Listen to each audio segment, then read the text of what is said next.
Bonjour, je suis fort heureux de te retrouver. Nous lirons aujourd'hui dans le livre de Luc chapitre 5, les versets 4 et 5. Juste avant, prions. Notre Seigneur et notre Dieu, en ce matin nous sommes heureux une fois de plus de venir vers toi, la source de notre vie. Nous sommes heureux car sans toi, nous ne pouvons rien faire. Nous sommes heureux parce qu'en toi, nous avons la vie éternelle. Seigneur, alors que tout s'écroule autour de nous, que le Saint-Esprit nous aide à entendre, comprendre, accepter et mettre en pratique la parole. Nous t'avons prié au nom de Jésus et pour ta gloire éternelle. Amen.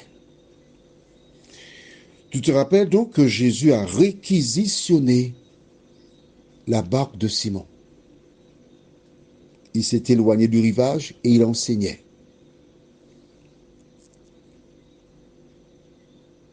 Mais avant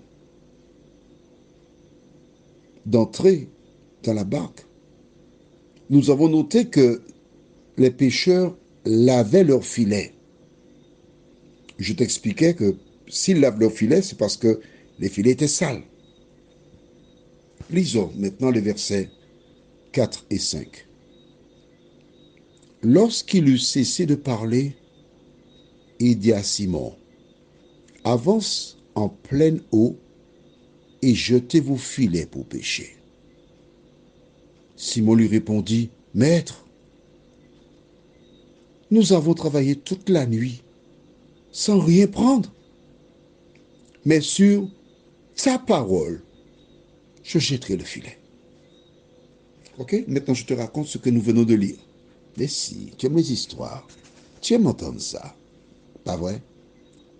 Elle est belle l'histoire. La Bible, elle est magnifique. Nous avons maintenant tous les éléments. Alors, je mettrai en image ce que nous venons de lire. Simon et d'autres pêcheurs allèrent pêcher. C'est tout de même particulier parce que la Bible déclare que Jésus avait appelé Simon. Donc c'est certainement après cela. Et tandis que ces personnes s'apprêtaient à partir, rentrer chez eux, se reposer, pourquoi? Parce qu'ils passaient toute la nuit à pêcher. Ils avaient les filets. Mais généralement, il n'y avait pas que des filets quand on parle à la pêche.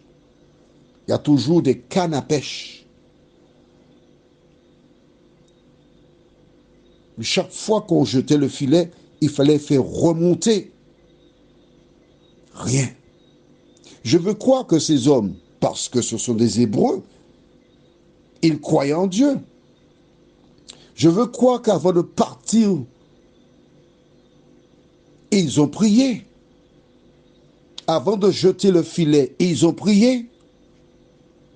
Et toute la nuit, ils ont prié, jeté filet, prié, jeté filet, prié, jeté filet.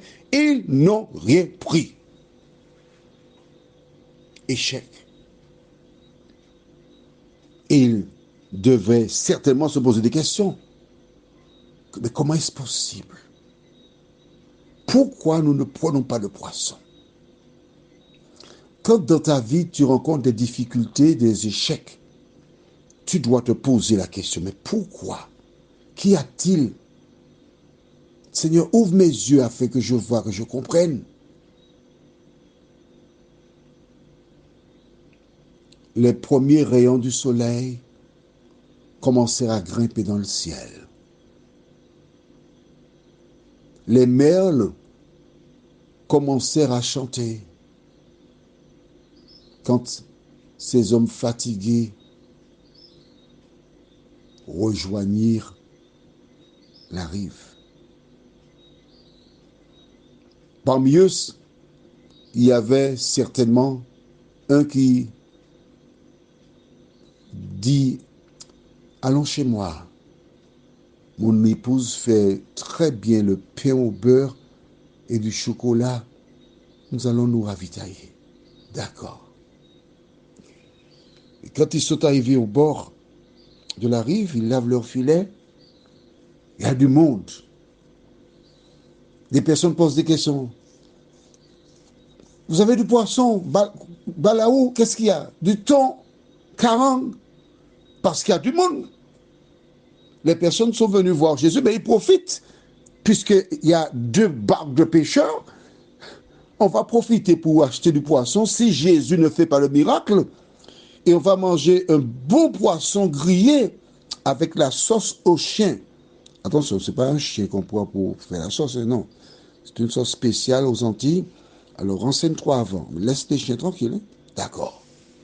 Une bonne sauce au chien avec un igname portugaise ou bien igname blanc. À côté de ça, on va mettre des concombres, de la tomate. Ouais.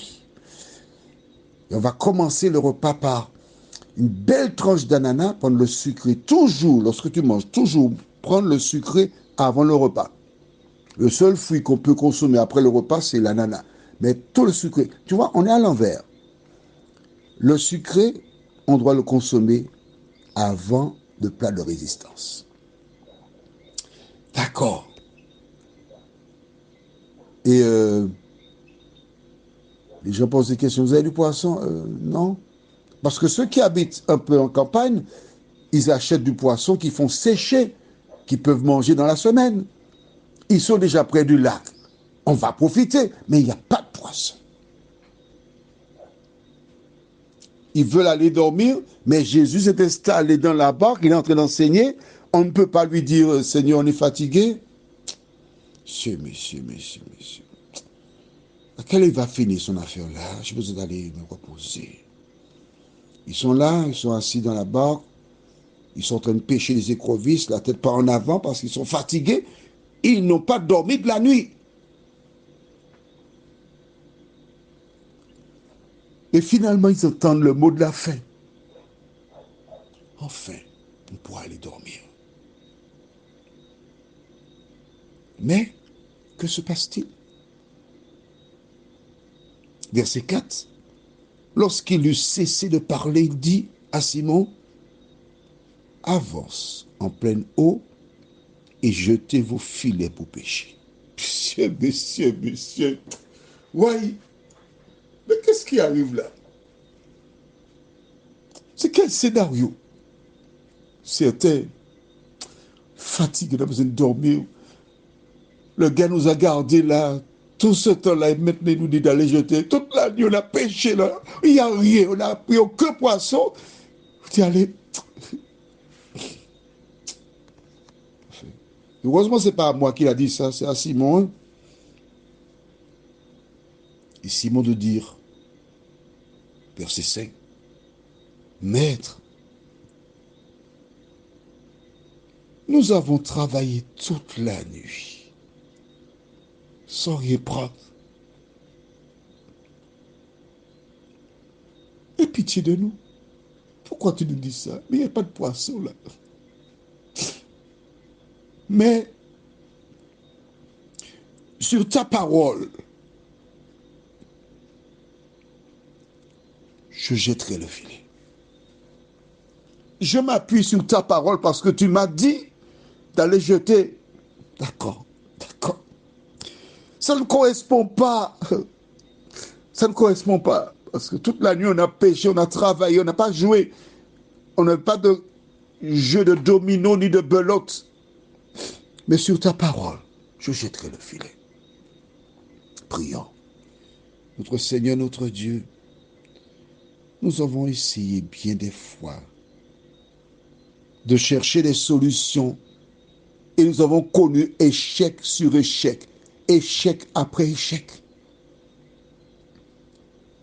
Mais ce matin, nous voyons que ces hommes qui ont connu des échecs,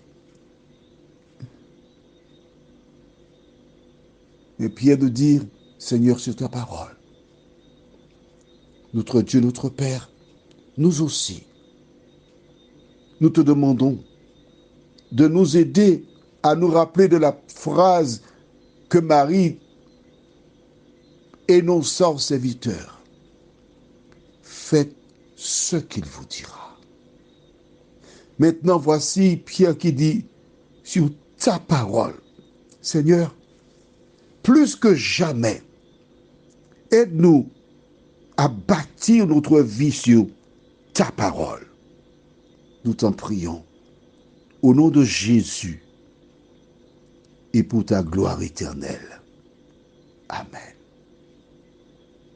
N'aie pas peur, fais confiance à Jésus. Je te souhaite une bonne journée et à demain, si Dieu nous prête vie.